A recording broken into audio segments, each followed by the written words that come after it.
যে একটি ভূখণ্ডকে কতটা ভালোবাসলে, একটি ভূখণ্ড কতটা প্রিয় হলে আল্লাহর কাছে রব্বুল আলামিন ৩০ পারা কোরআনে ১১৪টি সূরার মধ্যে ৬ বার সেই ভূখণ্ডের কথা বলেছেন। দেখুন, যুদ্ধ হয়, যুদ্ধ মানে সংঘাত। পৃথিবীর কোন যুদ্ধই কোন সংঘাতই প্রত্যাশিত নয়। পৃথিবীতে অনেক জায়গায় যুদ্ধ হয়। যুদ্ধটা কেন হয়? কখনো ক্ষমতার লড়াই হয়, ক্ষমতার জন্য যুদ্ধ হয়। কখনো ভূখণ্ডের জন্য যুদ্ধ হয়। কখনো সীমানার জন্য যুদ্ধ হয়। কখনো সীমান্তের জন্য যুদ্ধ হয়। দুর্ভাগ্য আমাদের মহতারাম, আমরা আসলে জানি না। অধিকাংশ মানুষের কথা আমি বলছি। আমি ভুল বলছি তা নয়, অধিকাংশ মানুষের কথা আমি বলছি।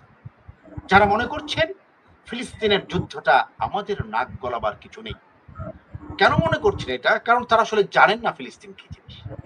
তারা জানেন না ৭০টি বছর ধরে কেন ফিলিস্তিনের মানুষেরা ইসরায়েলি বোমা হামলাকে বুক পেতে গ্রহণ করেও এক খণ্ড জমি তারা ছাড়ছেন না। কেন?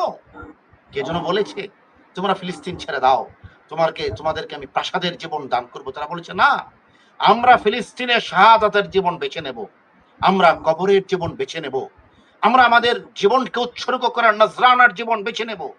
কিন্তু জলপাই গাছের ছায়ার যে ভূখণ্ড, এই ভূখণ্ডকে আমরা ছাড়বো না। কারণ কি? এই কারণটা আমি আপনাকে বলি। কুরআন কারীমে রব্বুল আলামিন ৬টি জায়গায় তিনি ফিলিস্তিনের কথা বলেছেন, আরদুল মুকাদ্দাসের কথা বলেছেন। বিশেষ করে সূরা বনী ইসরাঈল এর ১ম আয়াতটি তিনি শুরু করেছেন ফিলিস্তিনের কথা দিয়ে, এই জমিনের বরকত দিয়ে। বিসমিল্লাহির রহমানির রহিম। সুবহানাল্লাযী আসরা বিআবদিহি লাইলাম মিনাল মাসজিদিল হারামি ইলাল মাসজিদিল আকসা আল্লাযী বারাকনা হাওলাহু লিনুরিয়াহু মিন আয়াতিনা। আল্লাহ তাআলা তার নবীকে মিরাজে পাঠালেন। ইসরা তার জীবনে এলো।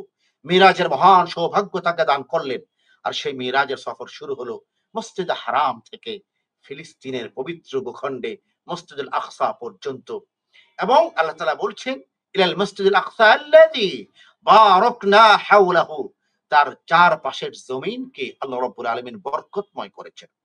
তার চারপাশকে রব্বুল আলামিন বরকতের ভূখণ্ডে পরিণত করেছেন, পবিত্র করেছেন, স্মৃতিময় করেছেন।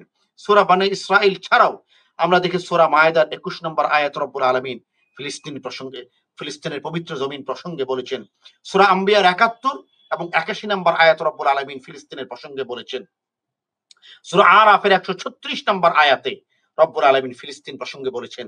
সূরা সাবার ১৮ নম্বর আয়াতে রব্বুল আলামিন ফিলিস্তিন প্রসঙ্গে বলেছেন। আমি মাওলানা লোকমান হাকিম আপনার মাধ্যমে বাংলাদেশ দাওয়া সার্কেলের যারা প্রোগ্রামটি নিয়মিত দেখেন, এখন দেখছেন অথবা যারা পরবর্তী দেখবেন, তাদের হৃদয়ে একটু প্রশ্ন রাখতে চাই যে একটি ভূখণ্ডকে কতটা ভালোবাসলে, একটি ভূখণ্ড কতটা প্রিয় হলে আল্লাহর কাছে রব্বুল আলামিন ৩০ পারা কোরআনে ১১৪টি সূরার মধ্যে ৬ বার সেই ভূখণ্ডের কথা বলেছেন।